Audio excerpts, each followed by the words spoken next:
I've made over 50 videos now by the time this is aired. Oh, it's good lighting right now.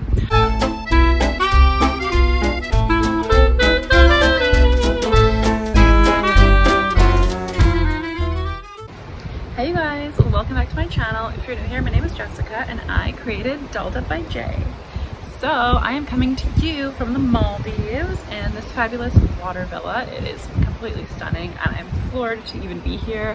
The sun is gonna set in the next 30 minutes or so and it's a little bit cooler. It's honestly so hot right now. It's like probably still at least 25, but during the day it's almost 40 degrees. And I thought it'd be a good opportunity while it's a little bit overcast, just film some videos. I wanted to do this video for a little while because I've been on YouTube now for over 6 months.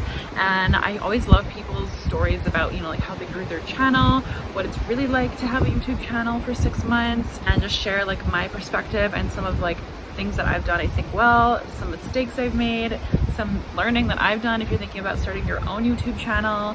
So let's just get into it. Basically, I started the blog Dolled Up by Jay like 2014. It was a written blog on the internet when I was in university. I have a website still to this day. I just don't honestly update it as much as I used to. Now that we've got Instagram, YouTube, Pinterest, all those different platforms that are really popular. So I've been really wanting to start a YouTube channel for a while because I honestly find sometimes Instagram is just like, it's just boring. Like you post makeup selfies and like flat lays and product shots, but like unless you're literally talking in stories, I know like people have been watching all the stories all the time, you know what I mean? Like sometimes when people's stories are too long, you don't want to watch them. Anyways, I just love watching other people's YouTube channels, beauty, fashion, finance, all that good stuff. And so I thought, okay, well, why don't I just start my own? It took me almost 2 years though to finally do it because I was just so afraid of like what people would think, which is so stupid. But it's like I already have a website, I already have a makeup Instagram with like all these selfies that are like questionably embarrassing, some of them from like when I first started. So I'm like, well, what do I have to lose? And it's also one of those things where it's like in this pandemic situation and there's so many opportunities that are like coming up for people, so many are being taken away for other people, and it's just like, well, what is holding us back from like doing what we really want to do? So that's why I started this YouTube channel. I wanted to start it so people that follow me could get to know me a bit better and see my personality better, like beyond just like makeup and travel pictures, like actually get to know me and also find a new audience and like a new platform and a new community, because there are people specifically on like the YouTube community, there are an Instagram community, there's a Twitter community, you know what I mean? And it's like people seem to have different groups on each one, and then of course if people love you and follow you, they're going to follow you on almost all of those. Like I only really follow a couple of my favorite bloggers on all of their platforms because I'm like dedicated, but I have certain people I only watch on YouTube, never follow them on Instagram. Some people on Instagram I would never watch their YouTube, whatever they're posting videos about doesn't interest me, but I like their like aesthetic shots, you know? So I just wanted to basically start a channel to talk about more than what I could share on Instagram. It's kind of a long-winded explanation. I'm literally just winging this video and I'm gonna edit it and see what comes out. But yeah, obviously the reason I started a YouTube channel like to grow, I look back down my first YouTube video and I was so awkward. I was so awkward. Like I was just so like shy and like it was bad, but I'm happy I did it anyways. You have to start somewhere. Literally almost every single video that I've filmed is on just still my iPhone because I'm personally just like waiting to invest in the equipment until my channel is a little bit bigger. Although I know if your videos are better quality and the audio and lighting is better quality, I'm probably gonna attract more subscribers. So I'm always teetering on this edge of like, okay, well, do I just take the plunge? But I have like a tripod with like a ring light around it for my iPhone, and usually my lighting is very good. Obviously I'm in a very unique place right now and just filming it like this, au naturel. The editing process is probably the hardest thing. So I edit everything in iMovie. I've used Adobe Premiere. It's a really big learning curve though, and I know a lot of people love it. I used it actually for some school projects when I was in university, but I honestly think for me just sitting right now and talking to a camera about makeup, fashion, beauty, whatever, I don't really need to have like crazy intensive special effects and like audio and lighting editing. It's just pretty basic for me right now, so I just don't have a reason to do it with Adobe Premiere. I use iMovie, but with iMovie, it does, like any editing in general is going to take you a long time.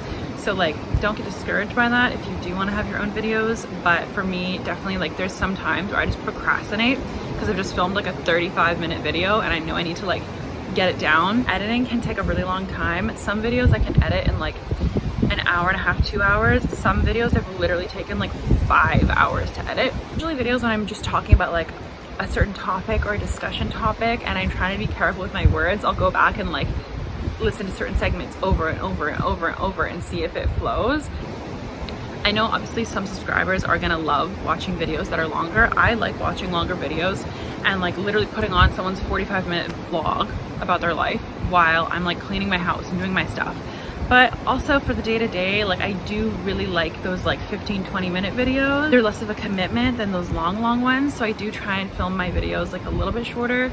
And ironically now what I've learned is that my shortest videos on my channel have actually kind of done the best, which is so annoying because the editing on the short videos is so much less than editing on a long video.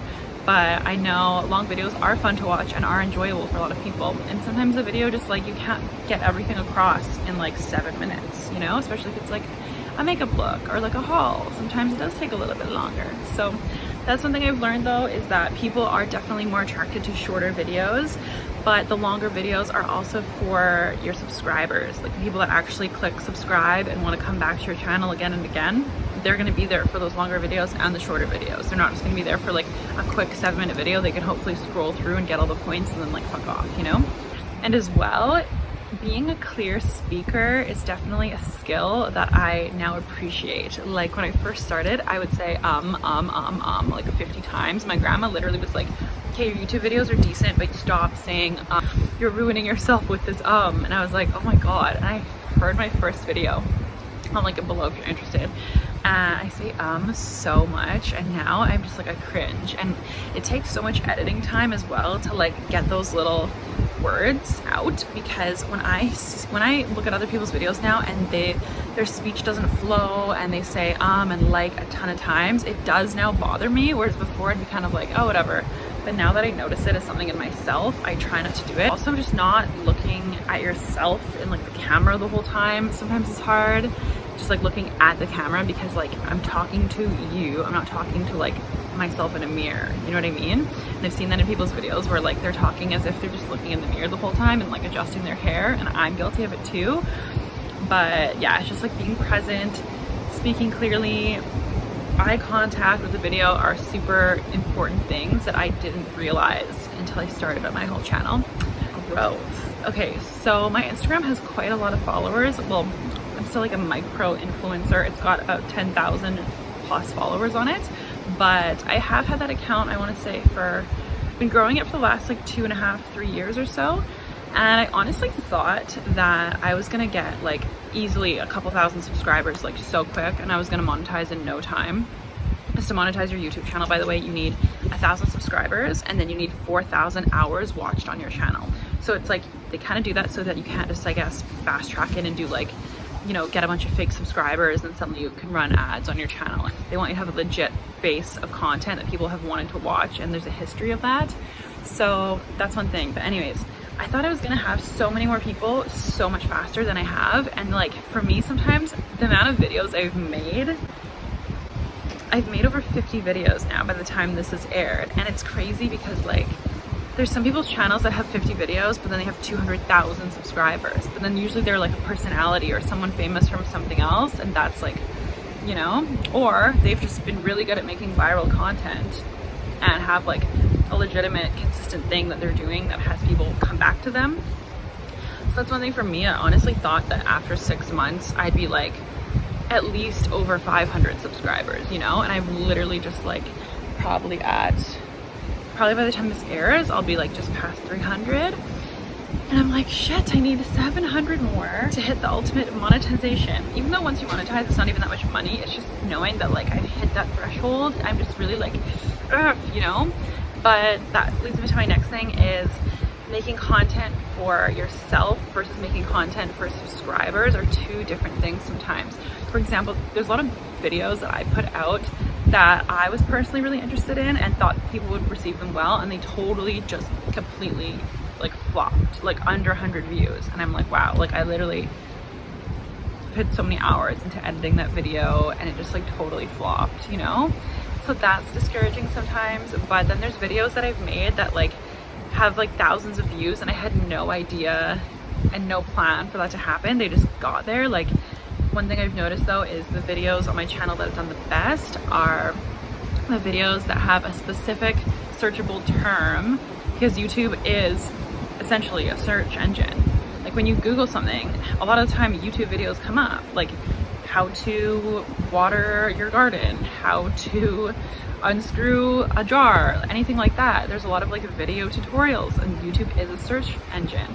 And YouTube also favors accounts that have people that repeat and stay within the platform. So even if somebody is watching your video, but then your video leads them to another video and then another video, and they stay within the YouTube ecosystem, YouTube is going to keep recommending content like yours and your content to other people. So that's an interesting thing too, like trying to make videos that are more searchable versus trying to make videos that are just like life update, chit chat with me, because obviously like people who follow me and enjoy my content are going to enjoy a life update and want to get to know like what's going on. But someone who's completely new, if they just see me and my thumbnail saying life update, get ready with me, they're gonna be like, well, who the fuck are you? You know, like I'm trying to search right now for like best fall fashion trends, how to do your makeup like this, makeup to avoid, like Sephora haul to see what people are buying, you know, like unless people specifically know you, they're not going to really identify with those type of videos where you're just doing like chatty get ready. Although they are fun, everyone likes attention, everyone likes to feel important.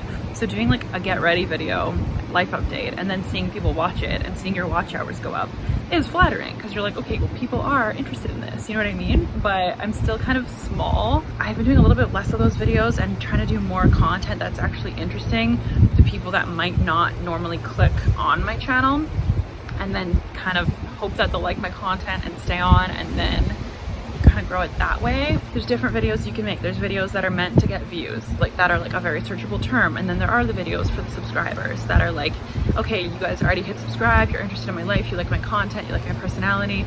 Yeah, here is a life update, here is a makeup tutorial where I'll go in depth and I'll be chatty and rant and do all this fun stuff. And then there's videos that are, I know you're supposed to make evergreen content, they call it. So it's like I put up like how to put on fake eyelashes fast with one hand. And I thought that video was going to do so well because it's literally an evergreen search term, which means it's something that people will always search. It's something that will never kind of fade. It's not a trend. It's not meant to go viral. It's just like a tutorial. I hope that video will have passed 100 views, but when I first posted it, like no one was watching it. It was like, I was kind of like, really? Like, you know? And it obviously it wasn't an exciting video to do. It wasn't like groundbreaking. I wasn't talking about anything controversial. I wasn't doing my rants, but I thought because it was like searchable and evergreen, it would do a lot better, and then it just like didn't. But maybe eventually. I'll notice certain videos they've done, they'll be super dead, and I'll literally be like, oh, that video flopped, no one cares about it. And literally like 2 months later, they'll start getting like a couple hundred views every couple weeks and like go up and up and up. And I'm like, okay. And usually I find like if certain topics start trending, then the videos will like, ooh, so that boat going by is the boat that you take diving here. It's pretty cool. They're going somewhere. Anyways, certain videos that will start to get more traction if there's a trending topic that kind of comes up again and my video is published. For example, I tried out the new Skin Lumi Spa and I did a whole unboxing and a whole review of that. And at first, no one was really watching that video. It maybe got like 50 views in the first like week, which is so bad. As soon as Clarisonic went bankrupt, people are starting to search like, you know, facial cleansing devices. What's the best to use? Like Clarisonic's out of business. And then suddenly I was getting so many hits on that video now. Now it's got a decent amount of views, but before I literally thought it flopped. So certain trending topics can make your videos kind of like revive again. That is one thing that I do really like about YouTube though, is like, it's not like you put out an Instagram post and you thought it was really good at the time, and then you kind of like hindsight a week later, you're like, hey, that post was trash, it's grainy, the lighting's bad, no wonder it didn't get that many likes, no wonder like Instagram's algorithm didn't churn it out to a bunch of people. No, with YouTube, once you create something, there's always an opportunity for it to grow again and like potentially go viral or just get a lot more views, which is awesome because it's like you put in the work. And the thing is with your channel, if you're consistent with it, like you're gonna keep growing it, you're gonna keep getting subscribers, and new subscribers are gonna go back and look through your older videos. That's what I do anyways, and see like, okay, what else has this person put out? I like their personality, I like what they're about. Oh, are there some interesting topics that like I might enjoy that they've also talked about? So there's older videos that like I've done that, yeah, I have taken off that way as well, just from gaining new subscribers, which is awesome. Yeah, that is the one thing that I've struggled with, is there's certain videos that I want to do that would be fun for me, but then I'm kind of like, well, is anyone going to even be interested in this? Is anyone going to search this? You know what I mean? And the videos on my channel that have done the best, again, are those searchable term specific product videos, such as like the Dior Backstage Glow Face Palette. That did pretty well, and it was like an 8-minute review video.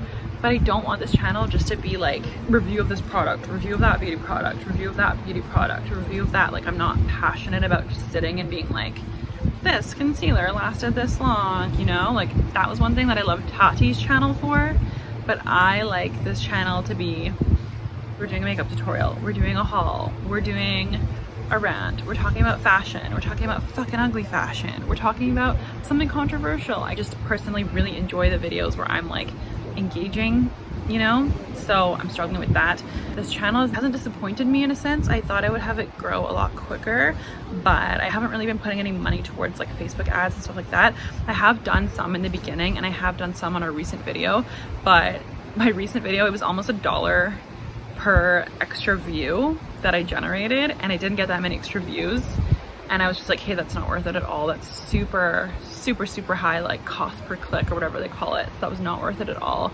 And then other Facebook ads I've done, same thing. Didn't really see like anything remarkable. One thing that I've noticed is like any sort of video that I do create, I always search within YouTube to see, you know, similar video titles, similar accounts to me that have made that. I have this toolbar, it's called vidIQ. I paid for it for the year. It was like $100 and something, and you can actually see the exact video tags that every single person on YouTube uses in their videos. YouTube, again, is a search engine. So if you have good tags and a good title, and your description box is reiterating the content you're talking about, YouTube will more likely rank your video in the search than if it has no tags, if the title doesn't really relate to the video, if the thumbnail isn't that great. Because as well, there's impressions that get measured. So for someone to view your video, that'll get ranked against the other ones, against like, okay, how many impressions did your video generate? From those impressions, how many hours watched? How many views did you get? Because some videos that I have are weird, like they have a low amount of impressions but then tons of watch time. Because like I've obviously made content that's interesting for people once they are on the video to stay on and watch it, but then there's other videos that I have that have generated crazy impressions and the watch time's like a minute and the views are like okay, you know? But it all kind of like works together like this cycle. But the SEO aspect of it has been really interesting. That toolbar definitely helps me to try and make my videos rank a little bit higher, analyze what competitor channels are doing, and also help me to like brainstorm like good tags to use inspo for certain thumbnails, titles. I hope this video makes sense, and I hope it gives some insight if you are looking to start your own YouTube channel. I hope that it doesn't necessarily discourage you. I'm definitely not discouraged. I'm just gonna keep going and keep pumping out videos, because it doesn't matter if you make 10 videos, go viral, get 1 million subscribers, or make 100. Consistency is going to pay off, and I'm going to get there, and maybe I will find another niche along the way. But for now, if you did watch this video all the way through and you did enjoy it, thank you so much for watching. Thank you so much for being here and supporting my channel. I do love it, and it is a passion project of mine. Thank you so much for watching.